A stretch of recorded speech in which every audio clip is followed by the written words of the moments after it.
الله وبركاته. إن الحمد لله نحمده ونستعينه ونستهديه ونستغفره ونتوب إليه ونعوذ بالله من شرور أنفسنا وسيئات أعمالنا. من يهده الله فلا مضل له ومن يضلل فلا هادي له. أشهد أن لا إله إلا الله وحده لا شريك له وأشهد أن محمدا عبده ورسوله لا نبي بعده. يا أيها الذين آمنوا اتقوا الله حق تقاته ولا تموتن إلا وأنتم مسلمون. يا أيها الناس اتقوا ربكم الذي خلقكم من نفس واحدة وخلق منها زوجها وبث منهما رجالا كثيرا ونساء واتقوا الله الذي تساءلون به والأرحام إن الله كان عليكم رقيبا. يا أيها الذين آمنوا اتقوا الله وقولوا قولا سديدا يصلح لكم أعمالكم ويغفر لكم ذنوبكم ومن يطع الله ورسوله فقد فاز فوزا عظيما. أما بعد فإن أصدق الحديث كتاب الله وخير الحدي حدي محمد صلى الله عليه وسلم وشر الأمور محدثاتها وكل محدثة بدعة وكل بدعة ضلالة.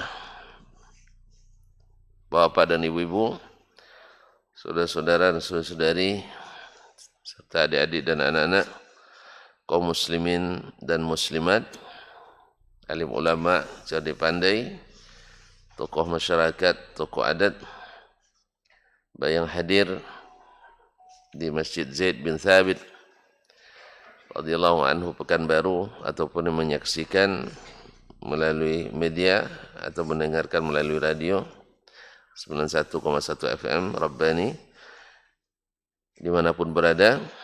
Alhamdulillah pada subuh ini kita kembali diizinkan Allah Subhanahu wa taala hadir di majelis ini.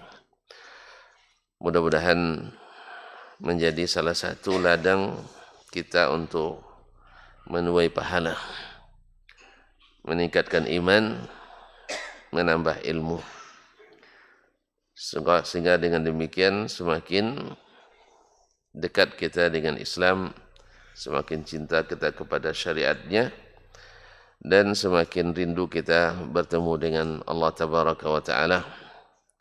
Dan semoga selawat dan salam senantiasa pula menyertai majlis ini yang mudah-mudahan menjadi sebab kita mendapatkan syafaat Nabi kita alaihi salatu wassalam.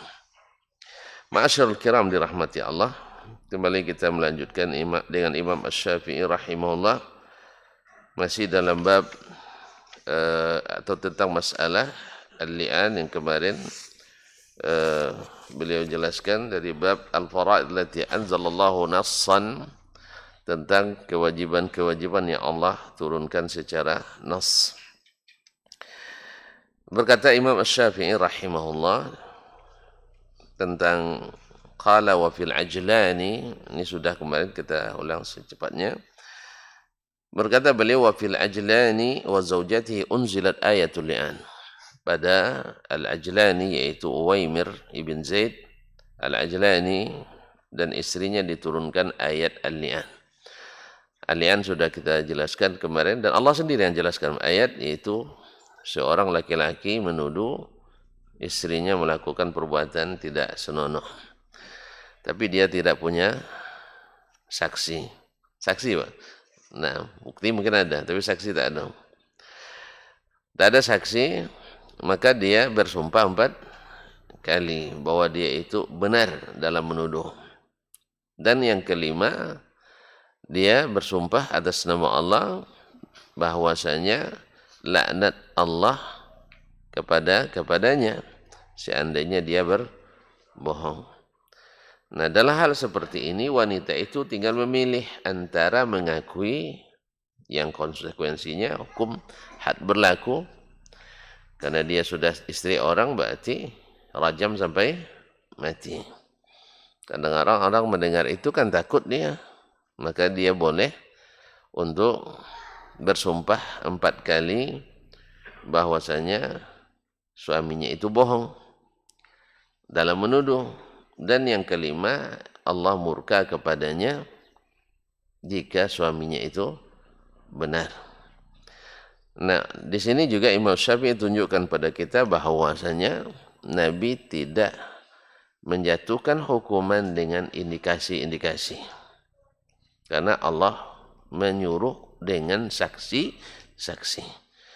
Artinya alat bukti, barang bukti tidak cukup untuk menerapkan hukum ini, hukum li'an ini, karena berkaitan dengan masalah besar kehormatan diri. Yang mana kemarin kita sebutkan orang syirik masuk Islam jadi muwahhid, tidak disinggung-singgung lagi syiriknya. Ya Pak ya. Orang dari agama lain masuk Islam mu'allaf, orang tidak singgung-singgung lagi. Dulu kamu orang Yahudi, tidak ada cerita. Atau dulu kamu orang Hindu, tidak. Tetapi kalau, dan demikian juga mencuri misalnya. Orang mencuri, setelah bertobat, orang tidak ungkit-ungkit lagi. Tapi kalau masalah ini berkesinambungan sampai 7 keturunan. Kamu jangan dekat-dekat, itu keturunan, na'udzubillah. Oleh sebab itu maka Allah SWT tidak memakai alat bukti dan barang bukti dalam bab ini, tetapi dengan saksi. Karena pada asalnya Allah dan Rasul tak suka barang ini dibongkar. Tidak suka barang ini dibeberkan.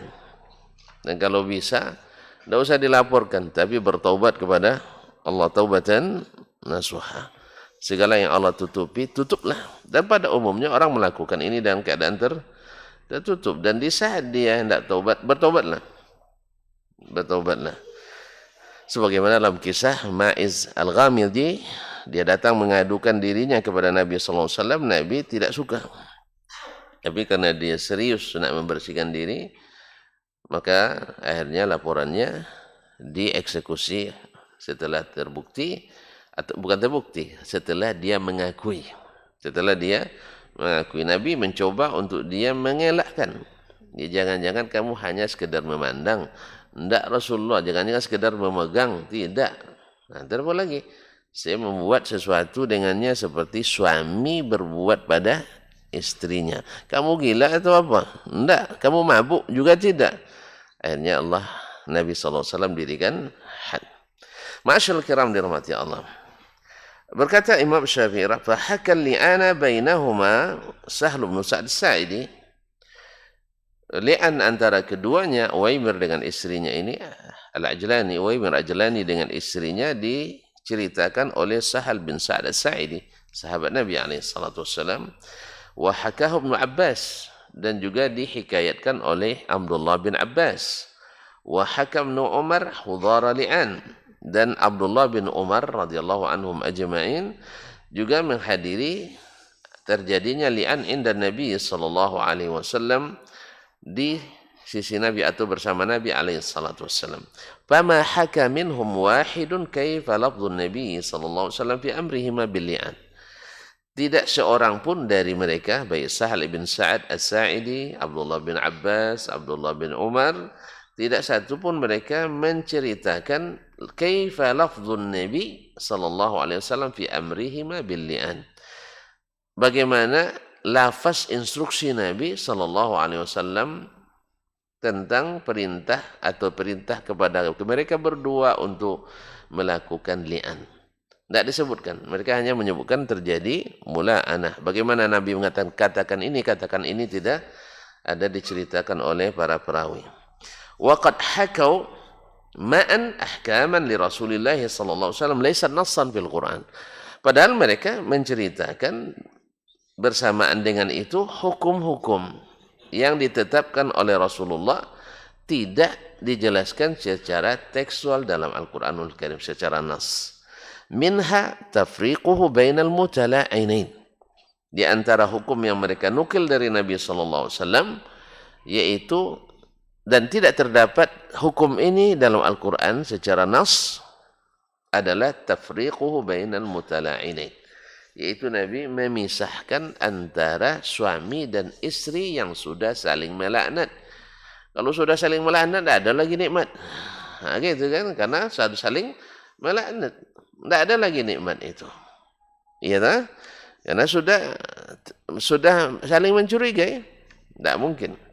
Kemudian wa nafyuhul walad. Hukum yang kedua yang juga dinukil oleh para perawi adalah anak itu tidak dinisbatkan kepada ayahnya. Tidak mungkin tidak nisbat pada ibunya karena ibu lahir. Kalau ibu tidak bisa mengelak. Makanya hati-hati, yang perempuan sebenarnya harus lebih hati-hati dari laki-laki. Perempuan harus lebih hati-hati daripada laki-laki. Makanya perempuan disuruh untuk bersembunyi. Ya, waqarna fi buyutikunna. Dan sembunyi pun dikejar juga sama laki-laki ini. Laki-laki pandang nengok dia. Makanya mata laki-laki ini selalu jelalatan. Makanya laki-laki disebut mata keranjang. Kalau perempuan paling mata duitan. Ya. Kan ada perempuan yang mata keranjang kan? Ada? Ada, enggak ada, Pak. Enggak disebut. Enggak masuk dalam istilah. Wih, ibu tuh mata keranjang kan ada kan? Enggak ada. Tapi kalau suami, semuanya iya. Semuanya kena tuduh sama istrinya. Kalau udah ketemu ibu-ibu tuh, wah suami saya mata keranjang. Apa mata keranjang tuh, Pak? Hah? Bawa nanti pergi pasar bawa keranjang.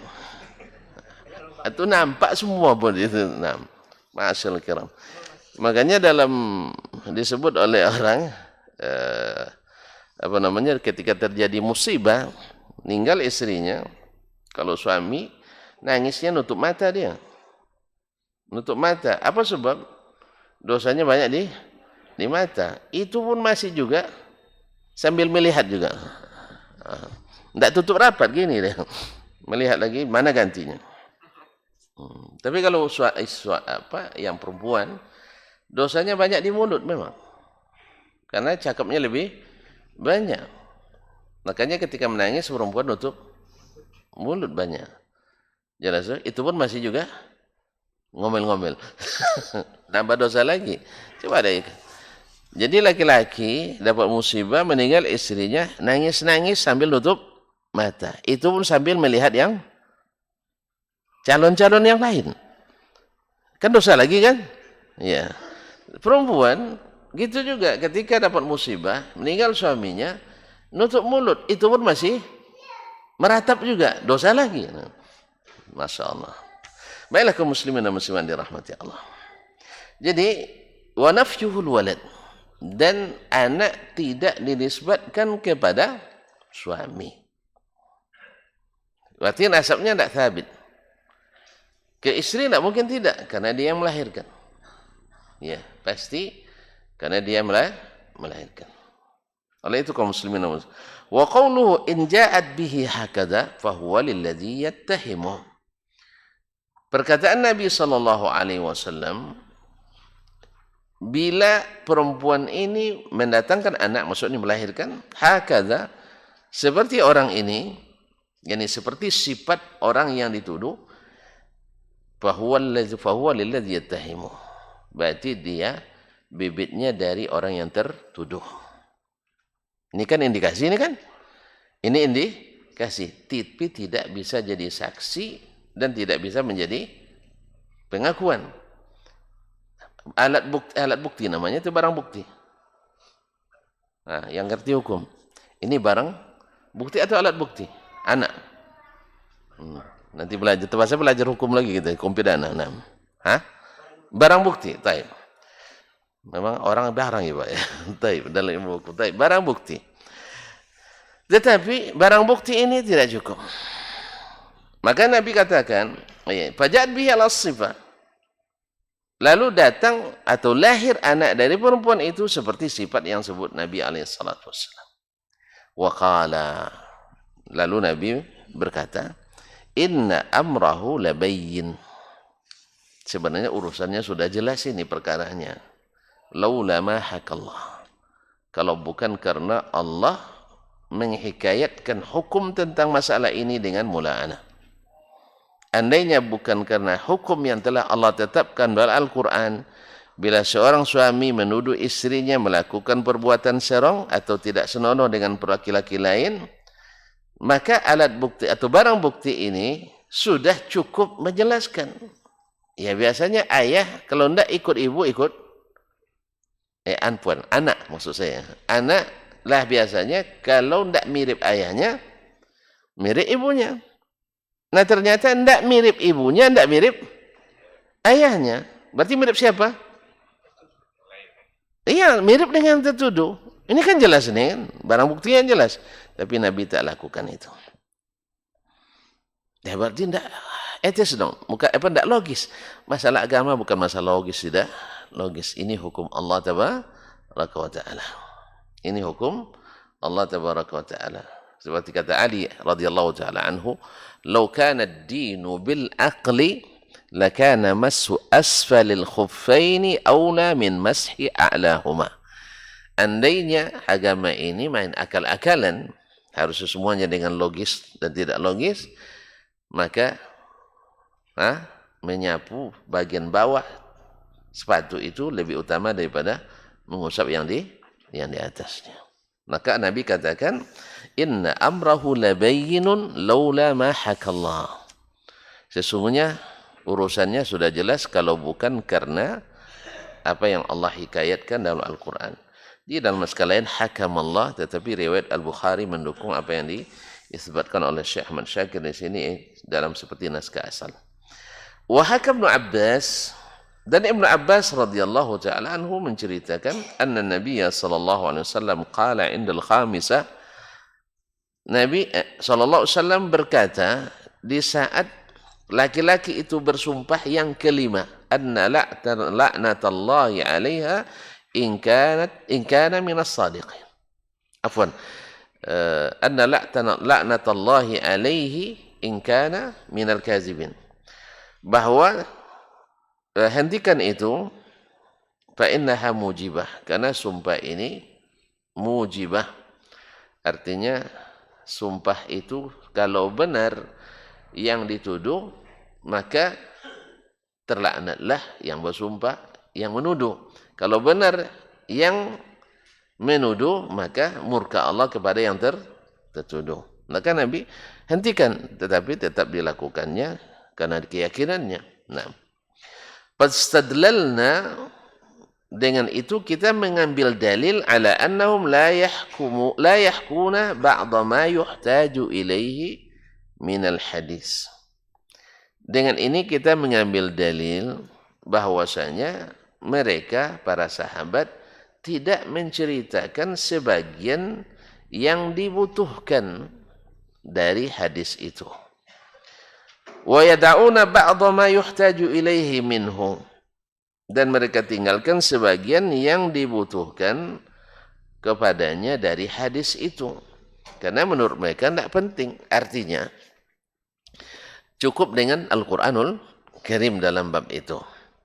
Wa aulahu ayyuhka min zalik, padahal lebih utama sebenarnya kata Imam Asy-Syafi'i, andainya itu diceritakan bagaimana lafaznya Nabi sallallahu alaihi wasallam dalam masalah kaifa la'ana an-nabiyyu sallallahu alaihi wasallam bainahuma, bagaimana prosesi mula'ana atau li'an yang dilakukan Nabi antara Uwaimir Al-Ajlani dengan istrinya. Illa ilman, kecuali ilmu bi anna ahadan qara'a kitaballahi ya'lamu anna Rasulullah innama la'ana kama anzalallah. Yang kita ketahui adalah bahwasanya Rasulullah sallallahu alaihi, bagi siapa yang baca Al-Qur'anul Karim yakin bahwa Rasulullah sallallahu alaihi wasallam hanya melakukan prosesi li'an itu seperti yang Allah turunkan, yaitu 5 kali, 4 dan pokoknya 4 tambah 1, 4 tambah 1. Faktafau bi ibanatillahil li'an, sehingga mereka merasa cukup dengan keterangan Allah tentang li'an bil adadi dengan jumlah wasyahadati dan kesaksian likulli wahidin minhuma, yaitu bagi setiap orang daripada mereka, duna hikayati lafzi Rasulillah sallallahu alaihi wasallam hina la'ana bainahuma, tanpa menghikayatkan, tanpa menceritakan bagaimana lafaz Rasulullah sallallahu alaihi wasallam ketika melakukan mula'anah antara Uwaimir al-Ajlani dengan istrinya. Qala Asy-Syafi'i rahimahullah, berkata Imam Asy-Syafi'i rahimahullah, fi kitabillahi ghayatul kifayati minal li'ani wa adadih. Dalam kitab Allah, keterangannya sudah sangat cukup tentang li'an dan berapa jumlah sumpah yang diucapkan. ثم حكى بعضهم عن النبي صلى الله عليه وسلم الفرقة بينهما كما وصفته. Kemudian sebagian mereka menghikayatkan dari Nabi sallallahu alaihi wasallam fil furqati bainahuma, yaitu diceraikan atau dipisahkan antara suami dan istri seperti yang aku sebutkan. Waqad wasafna sunana Rasulillah sallallahu alaihi wasallam, sungguh telah kami sifati, kami sebutkan bagaimana sunnah Rasulullah sallallahu alaihi wasallam ma'a kitabillah, bersama kitabullah, qabla hadza, sebelum ini. Yaitu bisa dilihat kembali di faqrah 298 sampai 309, di mana Imam Syafi'i menjelaskan bahwa Al-Quran, As-Sunnah dengan Al-Quranul Karim bisa pertama, terbagi tiga kemarin kan? Masih lupa. Ya, pertama, sunnah datang seperti yang ada dalam Al-Quran. Persis. Dijelaskan secara terperinci dalam Al-Quranul Karim, kemudian As-Sunnah datang menguatkannya. Yang kedua, Al-Quran menjelaskan sebagian hukumnya, lalu As-Sunnah menjelaskan yang lain daripada keterangannya. Dan yang ketiga adalah tidak ada secara nas dalam Al-Quran hukumnya, tetapi datang As-Sunnah membawa hukum sendiri. Dan itu wajib ditaati. Seperti kata Imam Asy-Syafi'i dan para ulama Islam yang lainnya, karena taat kepada Rasul sama dengan taat kepada Allah Tabaraka wa Ta'ala. Ini sudah dibahas sepanjang lebar oleh Imam Asy-Syafi'i rahimahullahu ta'ala. Ma'asyarul kiram dirahmati Allah. Ini berkaitan dengan masalah Syekh subhanallah, Syekh Ahmad Syakir Al-Muhaqqiq menukil dari kitab Imam Asy-Syafi'i berkaitan dengan masalah, ya, karena beliau nukil, sepertinya bagus juga kita bacakan insyaallah taala, karena seperti kata beliau dengan bab ini lebih dekat. Berkata Imam Asy-Syafi'i rahimahullah taala di dalam kitab juz 5 113 sampai 114, ini terbitan lama, bukan tahqiq Syekh Fauzi Abdul Muttalib, bukan Syekh Rifat Fauzi maksudnya, tapi tahqiq yang lama, Darul Kutub Al-Ilmiyah.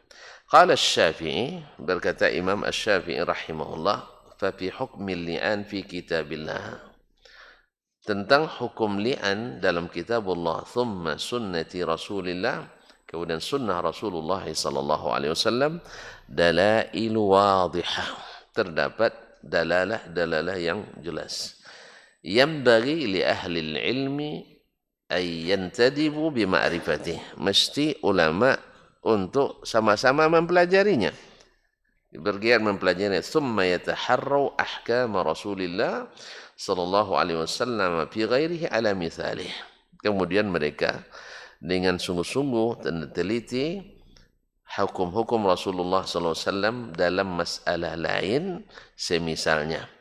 Fayu'addunal farda, sehingga mereka menunaikan kewajiban, wa tantafi anhumus syubah, dan hilanglah syubhat-syubhat dari mereka, allati arada biha man jahila lisan al-arab, yang datang, syubhat itu datang dari orang-orang yang tidak memahami bahasa Arab.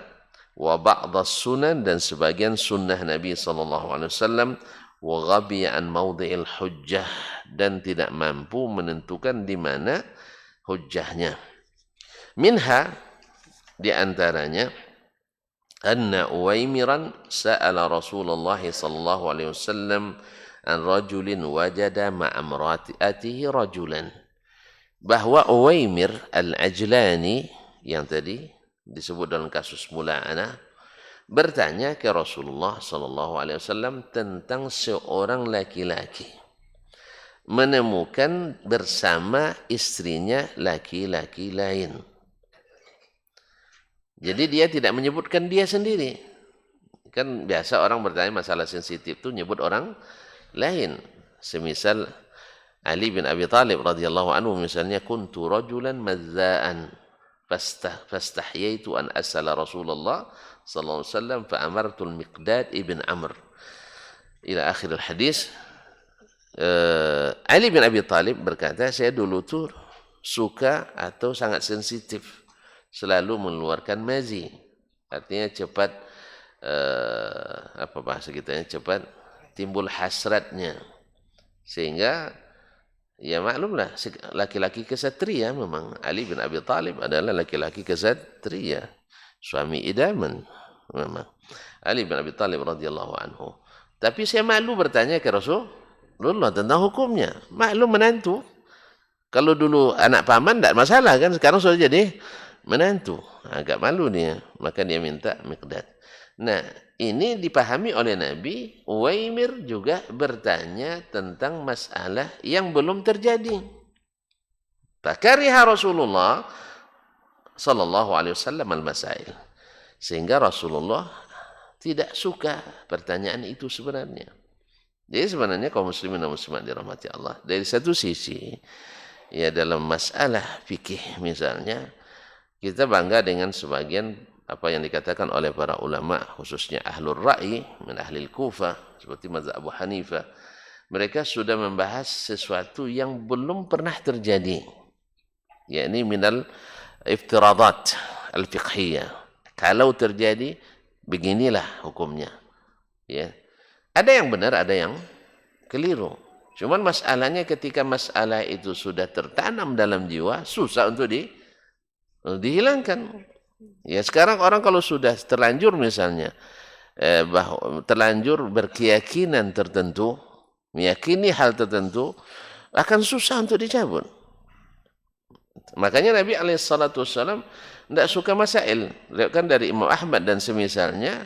Imam Ahmad kalau ada yang bertanya, dia nanya, ini sudah terjadi atau belum? Kalau dia jawab sudah, baru dia dapat dia jawab. Kalau tidak, minta waktu. Jadi Imam Ahmad aja boleh minta waktu, kita tidak boleh. Sempat Ustaz minta waktu, saya tidak bisa jawab. Ini Ustaz cuma ya belajar lama katanya. Bukan cuma tuan. Ya, Imam Ahmad dia bilang sendiri belajar fikih tentang haid itu 8 tahun baru ngerti, kata beliau. Artinya ngerti bukan ngerti kayak kita. Istilahnya baru paham seluk-beluknya. Karena beliau kan tidak pernah haid, itu masalahnya. Ini masalah haid, dia baru paham 8 tahun belajar. Saya nanya sekarang, siapa yang fokus belajar masalah ini 8 tahun? 8 hari bosan kita. Ngaji-ngaji. Apalagi dapat cemooh pula dari ahlul ra'i. Kalian hanya tahu yang dibalik, na'udzubillah. Bahasanya tidak bagus juga. Iya, dicemooh oleh ahlul ra'i. Jadi kalau hari ini kita belajar sunnah, belajar hadis cemooh oleh ahlul ra'i, itu barang lama, itu cemooh itu udah barang lama. Dibilang tidak berakal, kewawasan rendah, picik tidak belajar dan sebagainya, itu biasa. Biarin aja lah. Ya. Kemarin saya terlanjur dengar salah satu kritikan tentang sebuah riwayat. Lalu saya dengar, Masya Allah dengan PD-nya mencemooh Syekh Al-Albani, tidak paham, Syekh Mu'allimin tidak ngerti, dan sebagainya. Mereka majhul, yang tidak tahu oleh mereka. Terus saya kira dia akan mendatangkan ulama lain yang mengenal perawi itu. Sama juga rupanya, dia juga nggak tahu. Dia juga nggak tahu, hanya pakai iftiradat. Kalau begini, kalau tidak tahu yang lain tahu, yang lain itu menerima karena dia tahu. Ya Syekh, kalau yang menerima, banyak yang tidak tahu juga menerima. Tidak pernah tuan-tuan terjadi. Banyak yang tidak tahu diterima, gara-gara tampilannya bagus. Ada seorang bapak-bapak punya anak gadis cantik dulu. Sekarang mungkin ada juga. Dulu saya tahu anaknya. Bapak kok nengok saya? Nuduh saya cinan pula. Nah, iya, datang laki-laki melamar anaknya pakai mobil bagus baru. Dia anak-anaknya dikira itu mobil calon menantu. Ditanya, kerjanya di mana, Dak? Di PT Lagi-Lagi Hau, Pak, katanya. Tahu Lagi-Lagi Hau? Nggak tahu juga, tuan-tuan.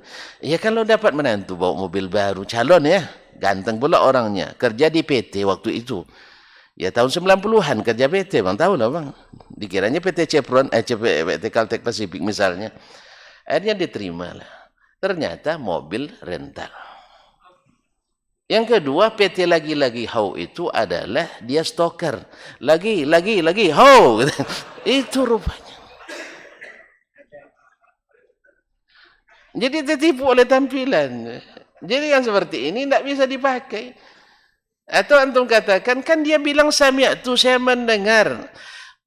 Dia tuh mungkin dia tidak tahu bahwasanya ada namanya tarkibul asanid, bukan tadlis. Tarkib. Sanad disusun orang yang berdusta, di mana dia tidak pernah mendengar, dibilang sami'tu, bukan dia sebenarnya mendengar. Paham tuh? Misalnya nanti saya meninggal ini, lalu murid-murid saya sudah angkatan keempat setelah saya, dia ingin membuktikan saya misalnya mendengar dari Syekh Al-Albani misalnya. Oh, Ustaz Asman itu murid dekat dengan Syekh Al-Albani. Lalu dibuat sanad. Haddatsani fulan an fulan anna Syekhana Dasman Yahya Ma'ali qala sami'tu Al-Albani yaqul. Terus gimana? Semuanya thiqat yang tadi, kecuali yang memalsukan tadi. Gimana kira-kira? Oh, gara-gara kan ada sami'tunya katanya. Yang bilang sami'tu sebenarnya hakikatnya bukan Dasman, tapi pembuat sanad tadi, pemalsu sanad tadi. Makanya tidak segala sami'tu itu betul.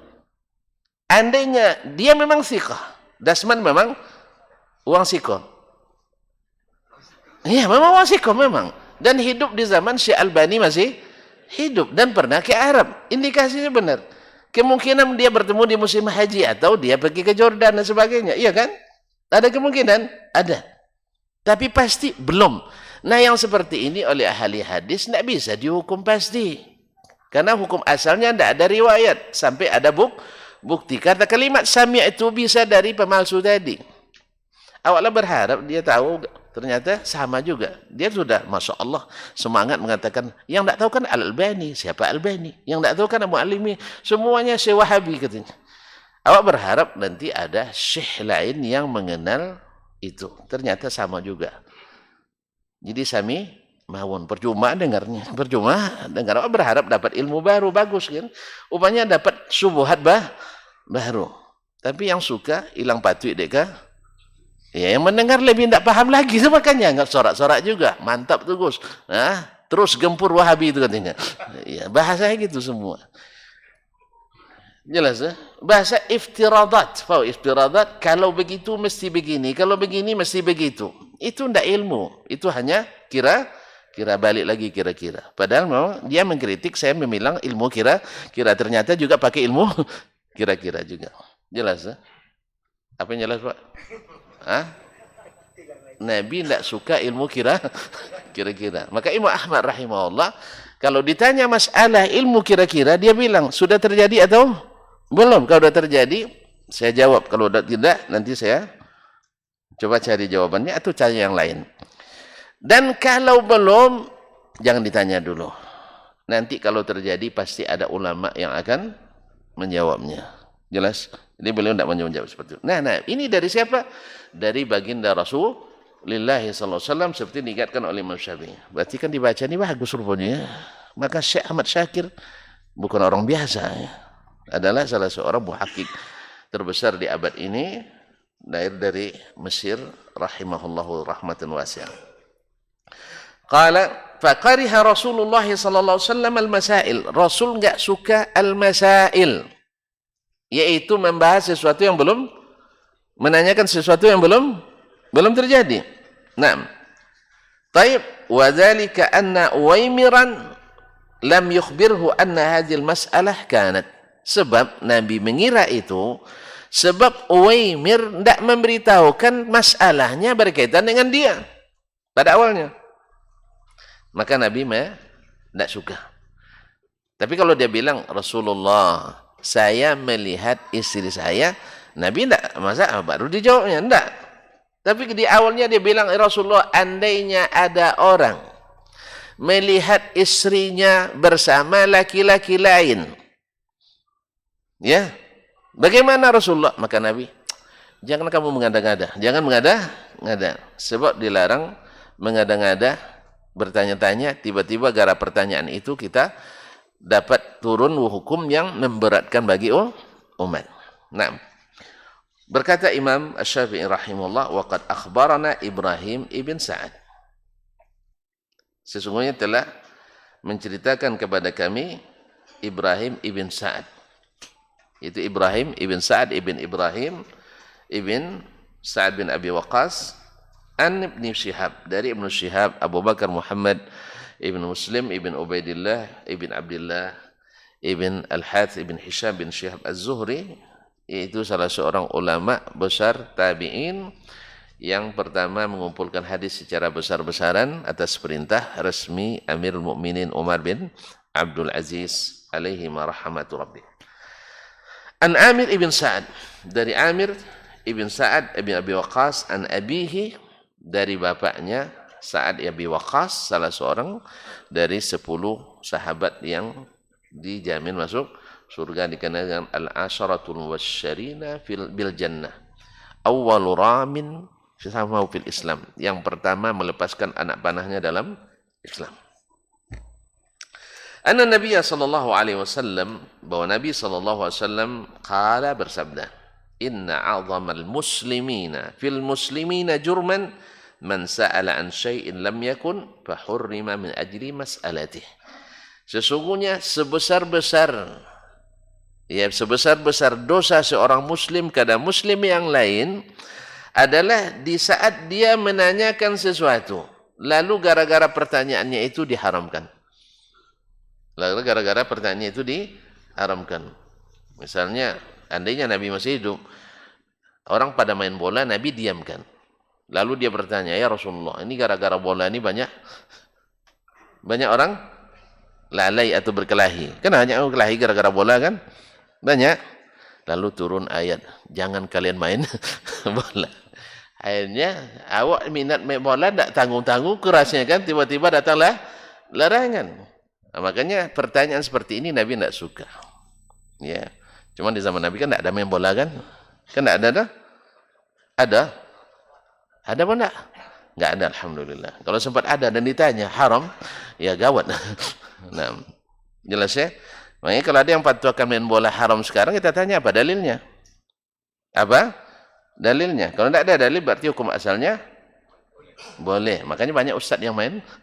Nah, boleh. Nah, kalau ada larangan karena ada sebab lain, misalnya pakaiannya cingkrang di atas mata lutut. Nah, ini kan tidak boleh. Ya kan ini yang ngomong-ngomong cingkrang-cingkrang harus segera nih ditangani ini. Segala pakaian kostum olahraga yang cingkrang-cingkrang di atas mata lutut harus ditertibkan.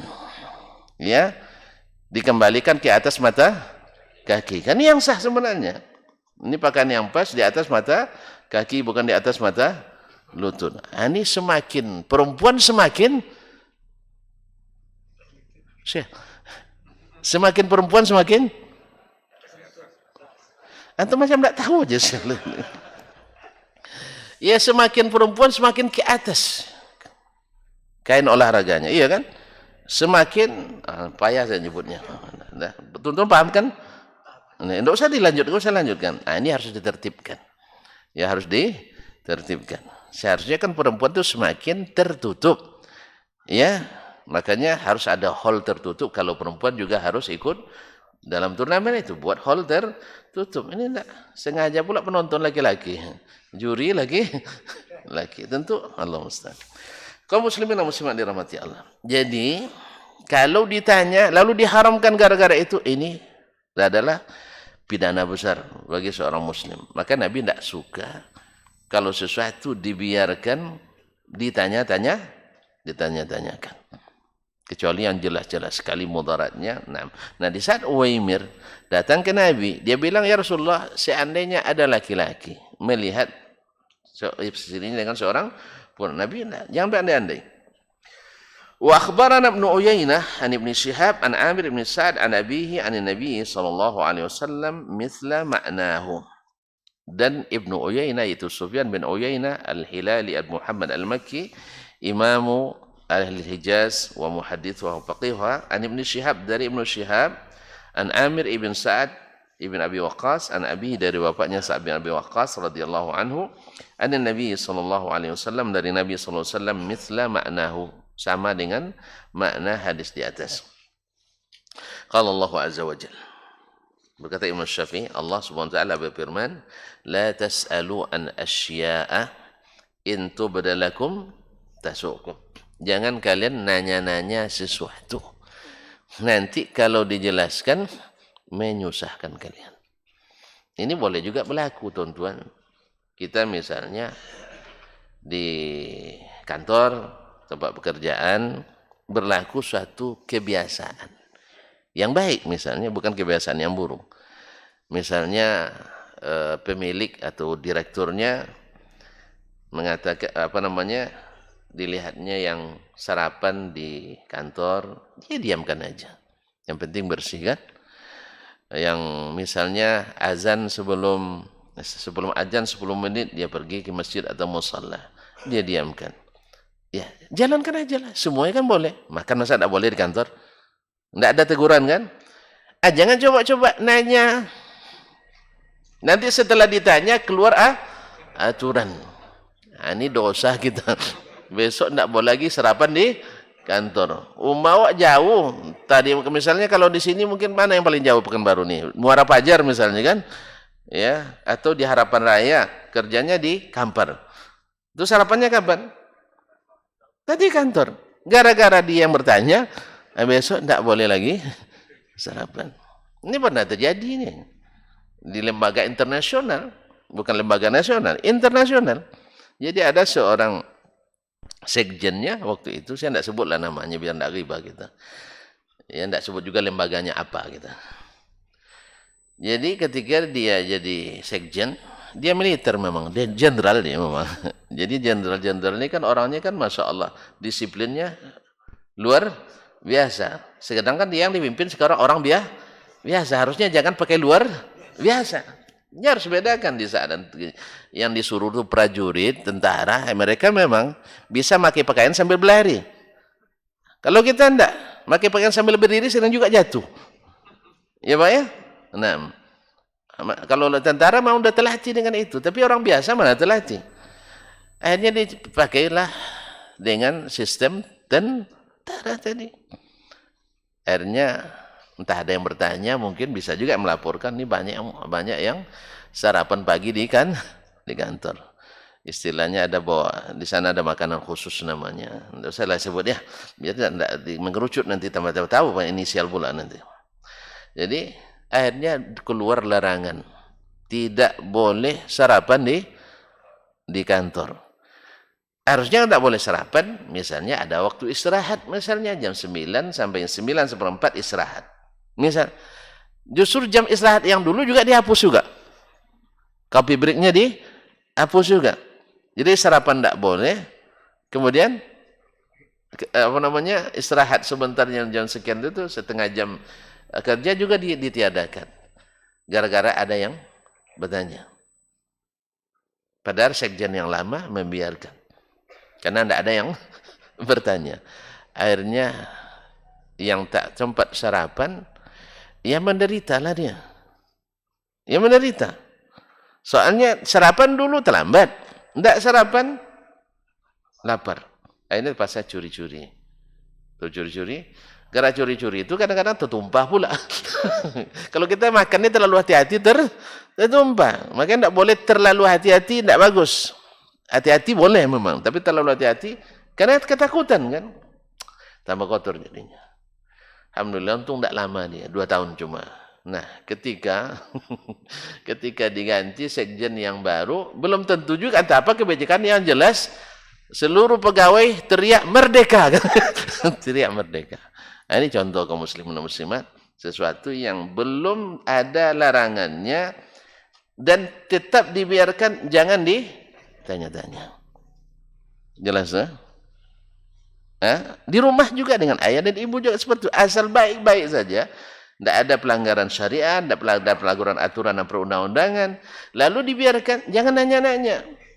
Nanti kalau tanya keluar aturan yang memberatkan. Jelas ya?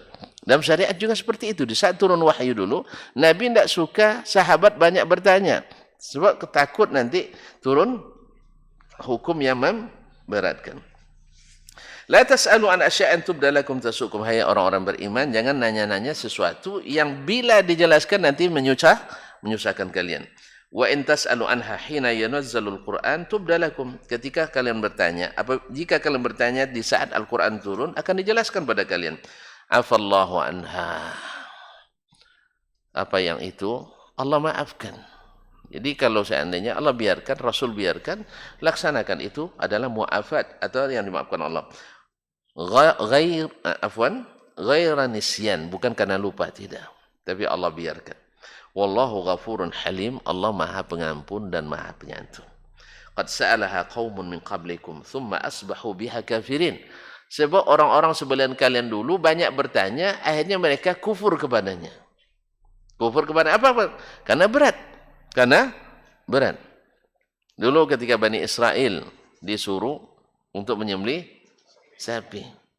Kan mudah sekali. Sembelih sapi. Seekor sapi. Kan tidak ada payah. Cari sapi. Asyik bertanya. Qalu du'u lana rabbak. Ya, tolong tanya kepada Rabbmu. Yubayyin lana, menjelaskan. Bagaimana sapinya? Akhirnya hampir tidak bisa dilaksanakan. Wa makadu yaf'alu. Hampir mereka tak bisa melaksanakan. Karena banyak tanya. Jelas ya? Jadi jangan banyak tanya. Iya, sebab kalau banyak tanya menyusahkan. Nah, asal sudah paham jangan banyak. Agama juga begitu. Ya, kalau tuan-tuan banyak tanya nanti susah memahaminya.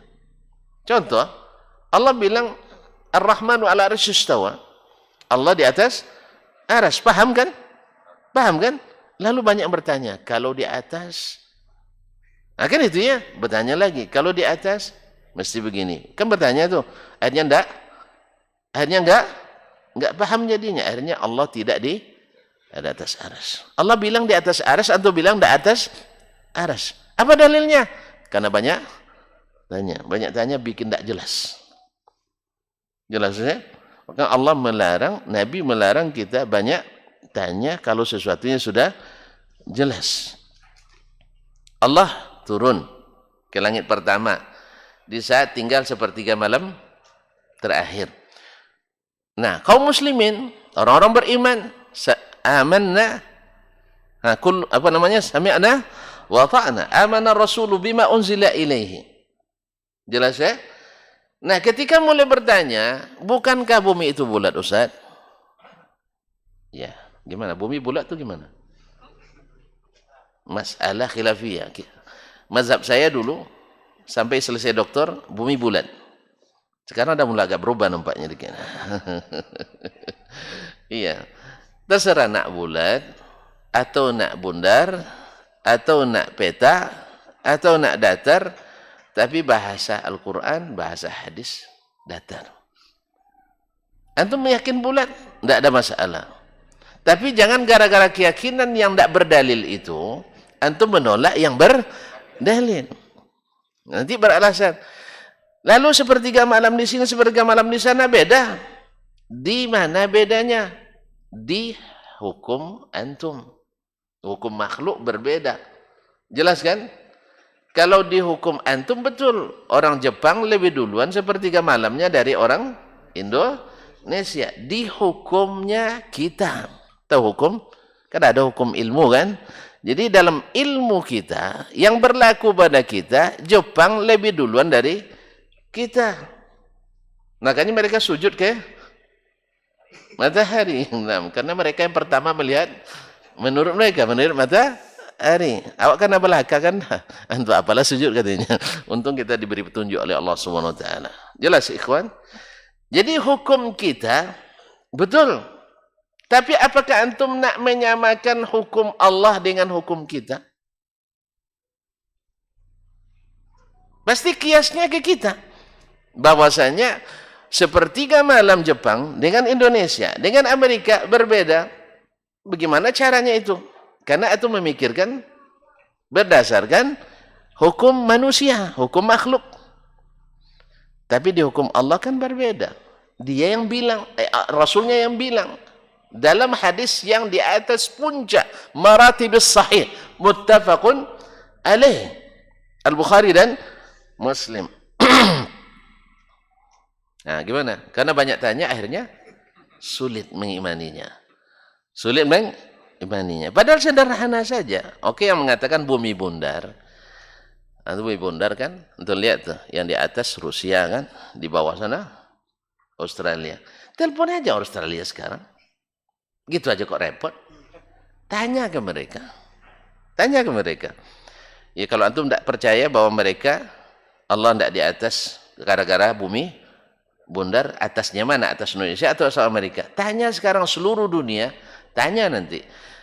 Tanya, apa pertanyaan sederhananya? Langit di mana sayang? Mana tahu perempuan pula kan? Langit di mana? Saya nak tunggu jawabannya sekarang. Jawabannya pasti atas. Ada yang pandai bahasa Argentina? Hah? Iya kita telepon Messi. Kita telepon Messi sekarang. Ya. Tanya dia. Kan dia kan bagian Amerika Latin tuh kan, bagian bawah tuh kan. Tanya langitnya di mana? Pasti di atas. Tanya Australia, ada yang pandai bahasa Inggris? Enggak, kalau saya malu saya bahasa Inggris, walaupun guru bahasa Inggris, malu saya bahasa Inggris saya lah. Pasalnya ketika diuji dengan orang luar negeri, saya lebih hebat dari mereka. Buktinya ketika saya bercakap, dia ulang, minta diulangi.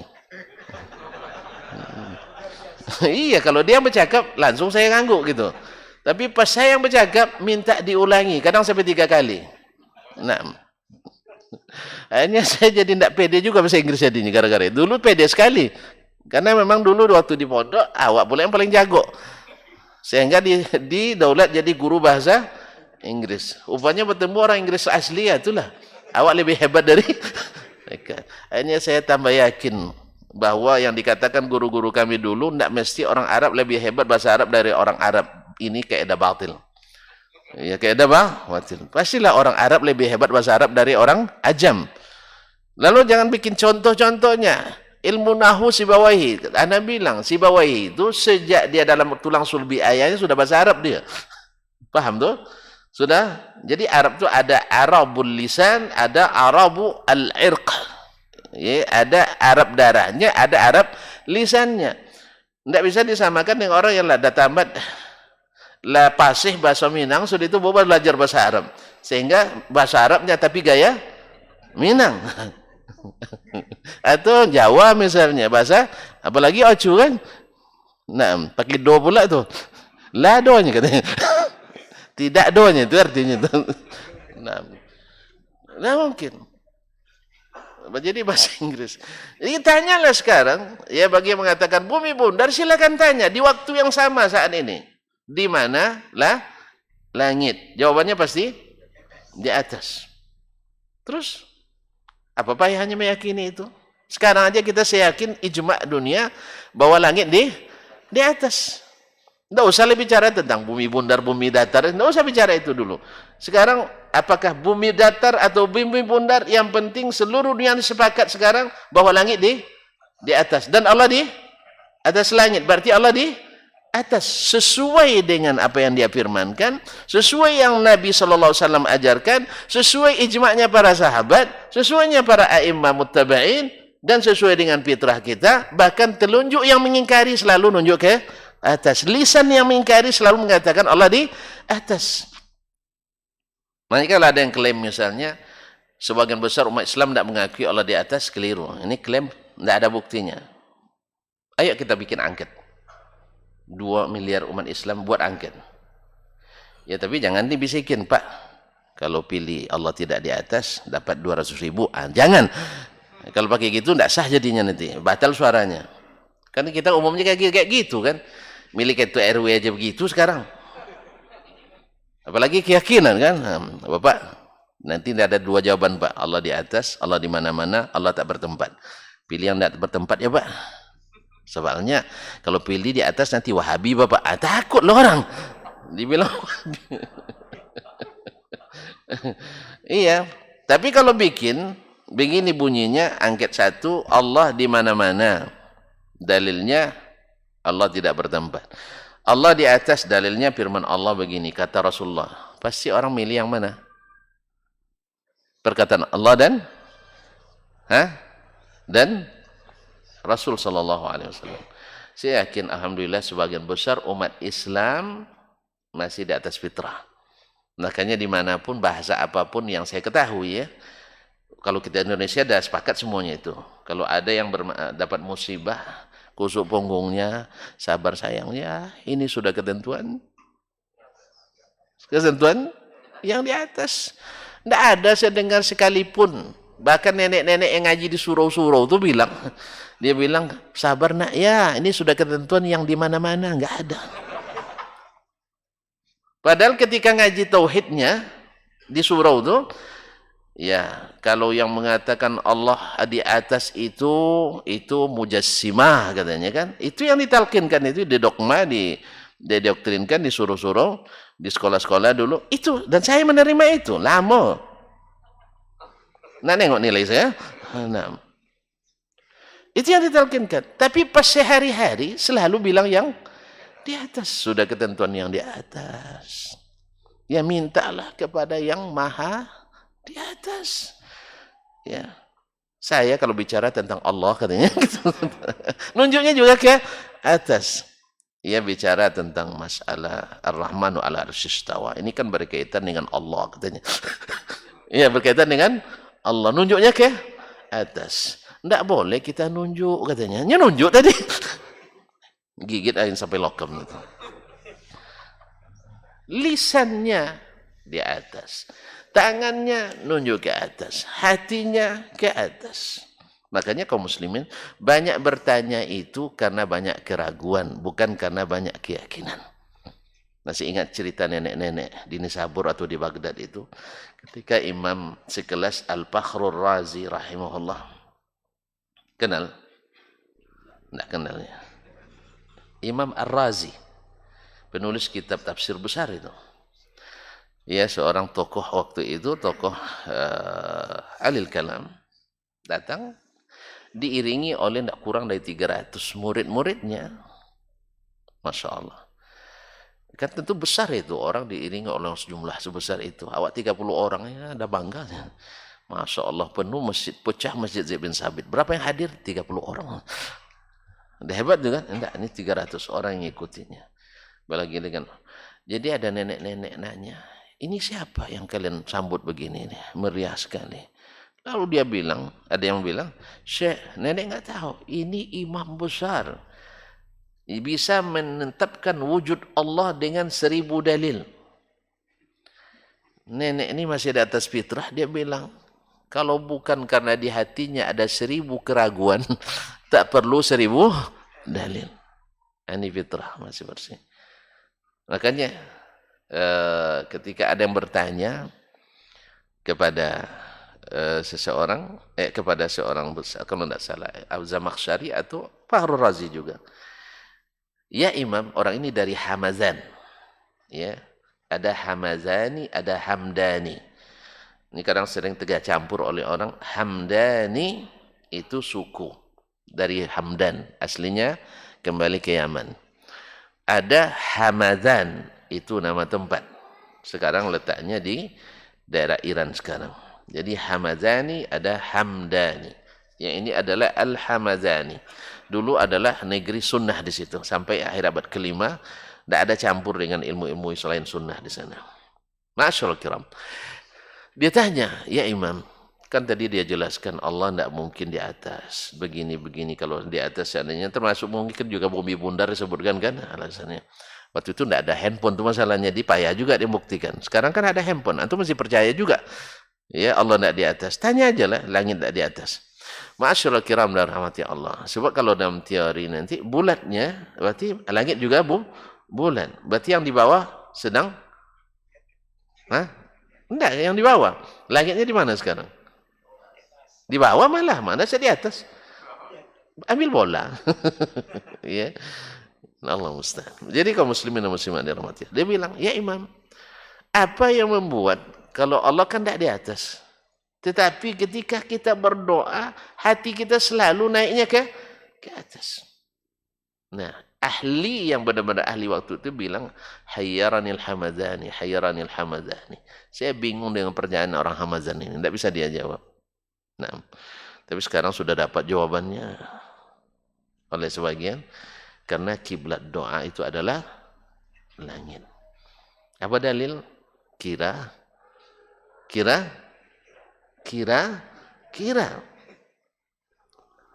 Nabi SAW bila berdoa, yastaqbilul qiblah, menghadap ke kiblat. Apa maksudnya? Hadap ke langit atau hadap ke Ka'bah? Nabi bila berdoa menghadap ke kiblat, maksudnya nengadah atau menghadap ke Ka'bah? Kau pada bingung? Maksud menghadap kiblat di situ, ke mana? Ke Ka'bah. Tidak ada kiblat, baik kiblat doa, kiblat salat yang dikenal di masa Nabi dan para sahabat dan tabi'in dan seterusnya, kecuali kiblat ke Ka'bah. Tidak ada kiblat doa itu ke langit. Jelas? Sehingga dibedakan antara kiblat salat dengan kiblat doa. Kalau sempat orang bilang sekarang ke bapak dan ibu yang saya hormati, yang semoga Allah rahmati, Pak, doa itu bagus menghadap kiblat. Kira-kira bapak apa yang lakukan? Saya ulang lagi, tidak jelas pertanyaannya. Kalau tidak jelas pertanyaan, bilang tidak jelas, biar saya jelaskan. Saya ulang lagi.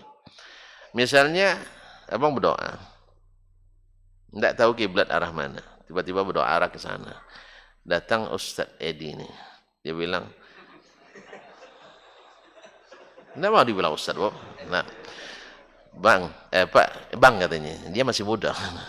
Bang, bagusnya doa itu menghadap kiblat. Kira-kira abang lakukan apa? Oh iya gini. Enggak, kemana? Mana arah kiblat? Ya. Kan seperti itu. Ada yang sekarang yang bilang, kalau ada yang bilang ada kiblat, nengadah dia. Ada enggak tunjuk tangan? Kok pada takut semua nunjuk tangan? Enggak ada. Ya sudah mafhum bahwa kiblat berdoa itu ke arah Ka'bah, enggak ada kiblat baru. Walaupun ada, kemarin minal mutaakhirin, ada yang mencoba menjawab itu. Karena dulu imamnya tidak bisa menjawab, dicoba-coba menjawab. Tapi ilmu kira-kira. Ya, kalau masih kira-kira, tidak juga. Jadi dalil macam tadi. Macam tadi juga kira-kira. Ya karena dia bilang sami'atu, kira-kira benar. Tidak bisa begitu menghukum hadis. Jelas? Ya pakai kira-kira tidak masuk. Ma'asyarul kiram dirahmati Allah, harus ada bukti. Taib, nampaknya tuan-tuan sudah mulai lemes. Ini belum selesai. Masih ada tidak banyak, 4 lembar lagi. Besok aja. Besok aja Pak ini. Berarti poin kita hari ini dari kitab Al-Ummi ini, jangan banyak bertanya. Karena banyak bertanya itu menyesatkan dan menyulitkan. Menyusahkan atau menyulitkan? Sama, ayolah. Ya, menyusahkan, menyulitkan. Karena Allah tak suka, Nabi juga tak suka. Allah katakan, la tas'alu an asya'a in tubda lakum tasu'kum. Nabi juga kana yaqra'ul masail. Nabi tidak suka banyak-banyak tanya. Karena banyak tanya itu meragukan, menyusahkan, menyulitkan. Jelas? Alhamdulillah. Kalau jelas itu modal besar itu. Karena sebagian besar daripada kesulitan beragama itu akibat banyak bertanya yang tak perlu ditanyakan. Ya kalau saya buat contoh lagi nanti, ini contohnya contoh nyata ini. Tambah lagi nanti waktu. Besok aja lah ya. Kan contoh tadi udah cukup tuh kan.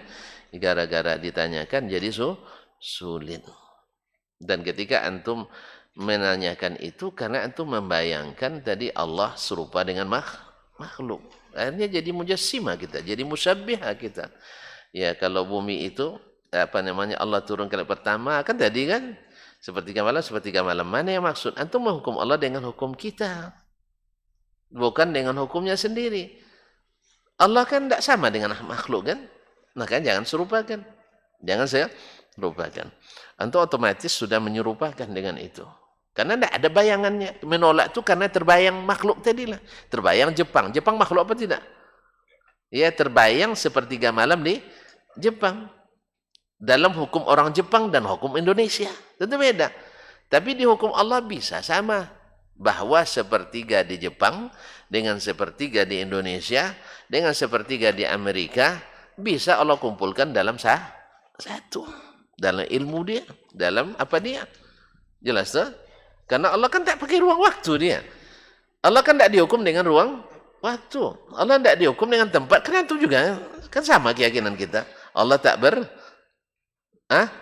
tak dihukum oleh tempat, tak dihukum dengan waktu. Sekarang antum nak menghukumnya dengan waktu. Nampak tak? Jadi memang bolak-balik. Al-kalam itu bolak-balik. Dari satu sisi dia bilang Allah tak bisa dihukum dengan waktu dan tempat. Betul. Kita setuju tuh. Makanya jangan Allah dihukum dengan waktu kita. Tapi Allah bilang turun sepertiga. Artinya sepertiga kita ini dihukum oleh Allah sendiri, bukan kita yang menghukumnya dengan waktu kita. Kalau dihukum dengan waktu kita tolak. Tapi kalau dihukum dengan Allah ala kulli syai'in qadir, kita wajib terima. Karena beritanya sahih, valid, dan tidak ghairu qabil ditakwil. Tidak perlu ditakwilkan. Ini mendakwilkan dengan rahmatnya turun sepertiga. Memang sekarang tidak turun rahmat Allah? Apa istimewanya? Kalau ditakdirkan atau ditakwilkan dengan rahmat, apa istimewanya sepertiga malam itu? Bukankah rahmat Allah turun selamanya? Tidak terasa sama antum rahmat turunnya. Di majlis-majlisnya kan turun rahmatnya. Nah, turun rahmat. Di hari Jumat ini turun rahmat. Apa istimewanya sepertiga malam? Kalau bukan karena turunnya Allah Tabaraka wa ta'ala. Berarti kosong tempat, antum pakai tempat lagi. Awak kan tidak pernah mengatakan tempat, tapi katanya tidak percaya dengan tempat. Tapi memang beginilah masalahnya. Ya, makanya sesuatu yang law kana min indi ghairillah lawajadu walau kana min indi ghairillah lawajadu fi ikhtilafan katsiran. Satu sisi dia bilang Allah tidak berwaktu, tidak bertempat. Tapi ketika datang masalah waktu dihukum Allah dengan waktu dan tempat. Jelas ya? Dia bilang Allah tidak bertempat. Nah ketika Allah disebut di atas, dia ukur dengan tempat kita. Bumi bundar. Akhirnya Allah bertempat. Padahal sudah di luar ruang waktu dan tempat. Nah kalau oleh sebab itu jangan banyak tanya. Karena banyak tanya itu meragukan, menyulitkan, menyusahkan. Makanya Nabi bilang itu sesuatu jarimah, pidana, tindakan yang tidak baik terhadap umat. Sehingga umat yang awalnya sudah biasa dengan lisannya, dengan hatinya, dengan telunjuknya, sudah menunjuk ke atas, tiba-tiba gara-gara banyak tanya ini, akhirnya banyak umat yang ragu. Akhirnya terjadi fitnah di antara kaum muslimin. Iya kan? Terjadi fitnah di antara kaum muslimin yang sebenarnya tak boleh terjadi. Kalau antum cukup dari Al-Quran dan hadis, atharus salaf, selesai semuanya. Cuman memang sudah janji Allah, kita tidak bisa satu lagi sejak Nabi wafat. Nah, cuman yang harus kita pastikan, jangan sibuk mencari siapa yang sesat. Tapi sibuklah mencari mana yang selamat. Yang selamat itu adalah sami'na wa ata'na. Amana ar-rasulu bima unzila ilaihi min rabbihi wal mu'minun kullun amana billahi wa malaikatihi wa kutubihi wa rusulihi la nufarriqu baina ahadin min rusulihi. Nah, imani apa yang Allah katakan, imani yang apa Rasulullah SAW ajarkan, menurut apa yang kita terima dari as-salaf as-salih. Insyaallah apa yang dikatakan oleh khalaf dulu, as-salafu aslam, betul. Salaf itu lebih selamat. Cuman yang tidak betulnya adalah wal khalafu ahkam wa alam. Sedang khalaf lebih berilmu dan lebih hikmah, itu tidak benar. Bagaimana yang lebih selamat tidak lebih berilmu? Nanti orang tidak mau nuntut ilmu gara-gara itu. Ya. Yang benar adalah as-salafu aslam wa ahkam wa a'lam. Atau dibalik. As-salafu a'lam wa ahkam wa aslam. Karena berilmu mereka hikmah, karena hikmah mereka selamat. Nah, sekarang nak coba pula orang mengawinkan khalaf dengan salaf. Ya. Dulu dah diakuinya bahwa as-salaf aslam wal khalaf ahkam wa alam. Sekarang itu hilang tren itu sekarang. Sekarang semuanya ikut salaf. Sehingga salaf itu terbagi dua saja, mufawwid, muawwil.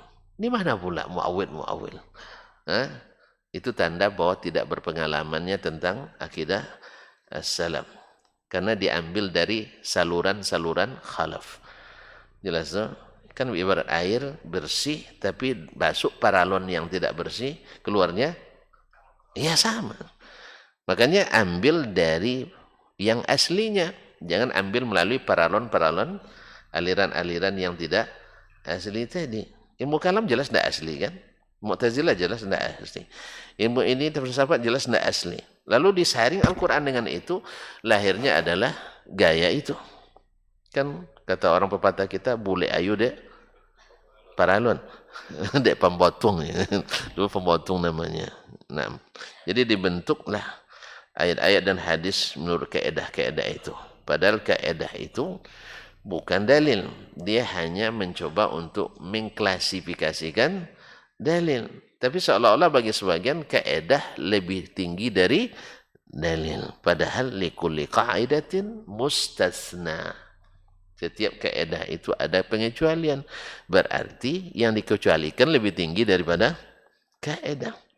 Nah, tambah juga tidak selesai nanti Pak. Kalau saya jelaskan lagi makna ini nanti tidak selesai juga kita. Cukuplah gini dulu ya. InsyaAllah kita sambung pekan depan kalau saya masih di sini. Karena ada kemungkinan juga tidak di sini. Doakanlah tetap di aku masih di sini. Nah, terima kasih dan mohon maaf. Subhanakallah bihamdik. Asyhadu an la ilaha illa anta astaghfiruka wa atubu ilaik. Wassalamualaikum warahmatullahi wabarakatuh.